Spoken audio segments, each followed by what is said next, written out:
ഇത്രയ്ക്ക് പച്ച കിളിർത്ത് നിൽക്കുന്ന ഒരു പേസ് പിച്ചിൽ ടോസ് കിട്ടിയിട്ട് ആദ്യം ഇന്ത്യ എന്തിന് ബാറ്റിംഗ് എടുത്തു, ബൂമറയുടെ തീരുമാനം തെറ്റായിപ്പോയി എന്നൊക്കെ ആദ്യം ചിന്തിച്ചെങ്കിൽ പോലും പിന്നീട് തിരിച്ചറിയുന്നത് ചരിത്രം പഠിച്ചവന്റെ സ്വന്തം കഴിവിൽ വിശ്വാസമുള്ളവന്റെ പരീക്ഷണം നടത്താനുള്ള ആത്മവിശ്വാസമാണ് ജസ്പ്രീത് ബൂമറയിൽ കണ്ടതെന്നാണ്.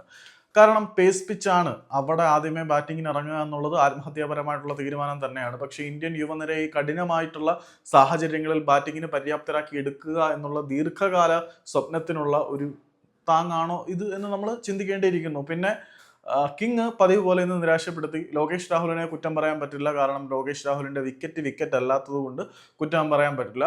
ദേവദത്ത് പടിക്കലിന്റെ കാര്യത്തിൽ പുള്ളിയുടെ ആ ഒരു ബാറ്റിനും പാഡിനും ഇടയിലുള്ള സ്പേസ് വളരെ വലുതായതുകൊണ്ട് തന്നെ ലോങ് ഫോർമാറ്റിന് പറ്റിയ താരമല്ല പടിക്കൽ എന്ന് എടുത്തു പറയേണ്ടതാണ്. പുള്ളിയെ കൊണ്ട് ടെസ്റ്റ് ക്രിക്കറ്റ് പറ്റുന്ന പരിപാടിയല്ല, പ്രത്യേകിച്ച് ഇങ്ങനെയുള്ള കണ്ടീഷൻസിൽ. പക്ഷേ നാളത്തെ മത്സരത്തിലൊക്കെ അല്ലെങ്കിൽ അടുത്ത മത്സരത്തിലോ അടുത്ത ഇന്നിങ്സിലോ ഒക്കെ പടിക്കൽ ഫോം ആവും എങ്കിൽ പോലും ഒരു ലോങ് ടേമിലേക്ക് ലോങ് ഫോർമാറ്റ് ക്രിക്കറ്റിന് പറ്റിയ പ്ലെയർ അല്ല പടിക്കൽ.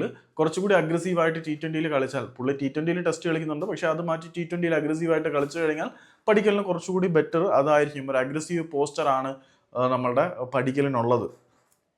പിന്നെ രാഹുലിന്റെ വിക്കറ്റ് അല്ലായിരുന്നു, അത് ബാറ്റും പാടും തമ്മിലുള്ള ശബ്ദമായിരുന്നു റിഫ്ലക്ട് ചെയ്തത്. പിന്നെ പന്ത് അത്യാവശ്യം നല്ല പൊരുതൽ കാഴ്ചവെച്ചു എന്നുള്ളത് എടുത്തു പറയേണ്ടതാണ്. പിന്നെ നമ്മുടെ നിതീഷ് കുമാർ റെഡ്ഡി അത്യാവശ്യം നല്ല പെർഫോമൻസ് കാഴ്ചവെച്ചു, 41 റൺസ് എടുത്തു. ബാക്കിയുള്ളവരുടെ കോൺട്രിബ്യൂഷനെ കുറിച്ച് എടുത്തു പറയാതിരിക്കുന്നതാണ് നല്ലത്. രാഹുൽ 26 റൺസ്, പന്ത് 37 റൺസ്, ധ്രുവ് ജുറൽ 11 റൺസ് മാത്രമേ എടുത്തുള്ളൂ, നിതീഷ് റെഡ്ഡി 41 റൺസ്.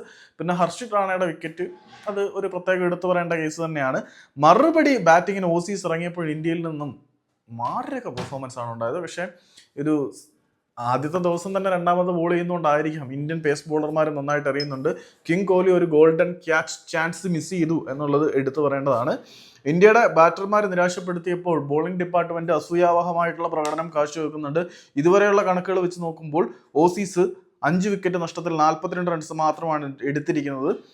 ബൂമറ 3 വിക്കറ്റ് എടുത്തിട്ടുണ്ട്, സിറാജ് 1, ഹർഷിത് റാണ 1. ഇങ്ങനെയാണ് വിക്കറ്റിന്റെ ഒരു പോക്ക്. ഇനിയും വിക്കറ്റുകൾ വീണാൽ കൊള്ളാമായിരുന്നു എന്ന് പ്രതീക്ഷിക്കാം. ഓസ്ട്രീസിനെ കൊണ്ട് ഫോളോ ഓൺ ചെയ്യിക്കാൻ പറ്റിയ അത്രയും നല്ല കാര്യം, പക്ഷെ അതിനുള്ള സാധ്യത വളരെ കുറവാണ്. എന്നിരുന്നാലും ബൂമറയുടെ ചങ്കൂറ്റം പോസിറ്റീവാണ് എന്ന് വിശ്വസിക്കാം.